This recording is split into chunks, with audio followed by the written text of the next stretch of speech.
বিসমিল্লাহির রহমানির রহিম। বাংলাদেশ জাতীয়তাবাদী দল বিএনপি আয়োজিত আজকের এই ইফতার মাহফিলের উপস্থিত প্রধান অতিথি বাংলাদেশ জাতীয়তাবাদী দলের সংগ্রামী ভারপ্রাপ্ত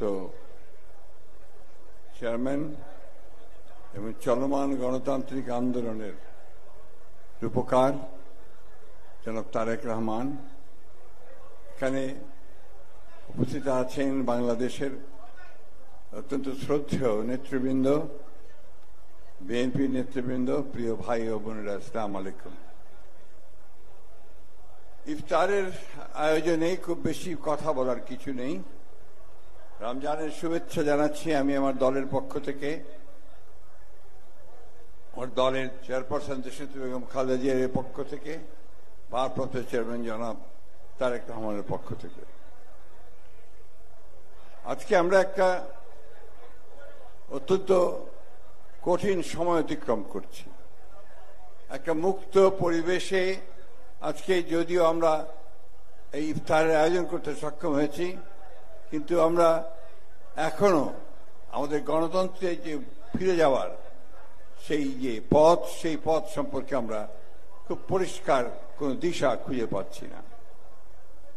আজকে বাংলাদেশে মানুষের যে আকাঙ্ক্ষা, 15 বছরের সংগ্রাম গণতন্ত্রের জন্য এবং জুলাই আগস্টের অভ্যুত্থানের, ছাত্র জনতার অভ্যুত্থানের মধ্যে দিয়ে যে আকাঙ্ক্ষা তৈরি হয়েছে, সেই আকাঙ্ক্ষাটি হচ্ছে একটা সত্যিকারী একটি গণতান্ত্রিক বাংলাদেশের আকাঙ্ক্ষা।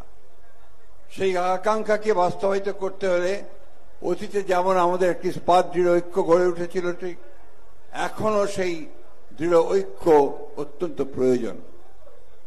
এখন প্রয়োজন নিজেদের মধ্যে সমঝোতার মাধ্যমে, আলোচনার মাধ্যমে সমস্যাগুলোকে নিরসন করা। একটা প্রশ্ন খুব সহজেই সামনে এসে দাঁড়াবে। আজকে যে সংস্কারের প্রশ্নগুলো এসেছে, সেই প্রশ্নগুলো নিঃসন্দেহে আমরা অত্যন্ত ইতিবাচক দৃষ্টিতেই দেখি। কারণ আমাদের দলই 2022 সালে আমরা এই রাষ্ট্র সংস্কারের যে রূপকারের যে আমরা 31 দফা দিয়েছিলাম, আমাদের সমস্ত সঙ্গী যারা ছিলেন রাজনৈতিক দলগুলোর, যাদের সঙ্গে আমরা লড়াই করেছি, তাদেরকে সঙ্গে নিয়ে আমরা 31 দফা প্রণয়ন করেছিলাম, জনগণের সামনে উপস্থাপন করেছিলাম। সেই সময় আমরা পরিষ্কার করে বলেছিলাম যে আমরা যদি জনগণের দ্বারা কখনো নির্বাচিত হই, তো নির্বাচিত হওয়ার পরে আমরা একটা জাতীয় সরকার গঠন করব, যে জাতীয় সরকার এই 31 দফাকে বাস্তবায়িত করবে। বর্তমান অন্তর্বর্তীকালীন সরকার 6টি কমিশন তৈরি করেছেন।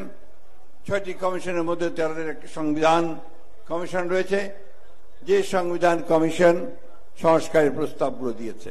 আমার মনে হয় প্রত্যেকটি রাজনৈতিক দলের কাছে এটা পৌঁছে গেছে। নির্বাচন সংক্রান্ত তারা সংস্কার দিয়েছেন, সেটাও পৌঁছে গেছে। আপনারা নিশ্চয়ই তা গভীরভাবে পর্যবেক্ষণ করবেন, দেখবেন, পরীক্ষা করবেন এবং এই বাংলাদেশের জাতির জন্য যেটা প্রয়োজন, বাংলাদেশের মানুষের জাতির ইতিহাস, তার কৃষ্টি, তার ঐতিহ্য, তার 71 মুক্তিযুদ্ধ, সব কিছুগুলোকে নিয়েই যেন আমরা আমাদের সামনের দিকে এগোতে পারি, এটাই হওয়া উচিত আমাদের সকলের লক্ষ্য। আজকে এই কথাগুলো আমি আপনাদের সামনে এই জন্য তুললাম যে আজকে বিভিন্ন রকম কথাবার্তা বিভিন্ন মিডিয়ায় বিভিন্নভাবে চলে আসছে, সোশ্যাল মিডিয়াতে বিভিন্নভাবে কথা উঠছে, যেগুলো আমাদের মধ্যে বিভিন্ন রকম বিভ্রান্তি ছড়ানো শুরু হয়েছে। গণতন্ত্রের পথে যাওয়া ছাড়া আমাদের কোনো বিকল্প নেই এবং সেই জন্য আমরা বারবার করে যেটা বলেছি, এটা নিয়ে অনেকে আমাদের সমালোচনা করেন।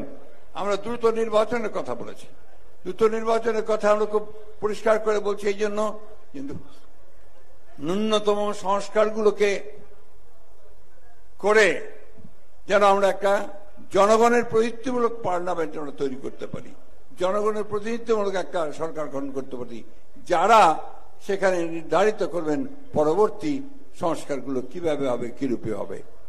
আমি আশা করব আজকের এই ইফতার মাহফিলে আপনারা যারা এসেছেন আমাদেরকে অনেক অসংখ্য ধন্যবাদ জানাচ্ছি।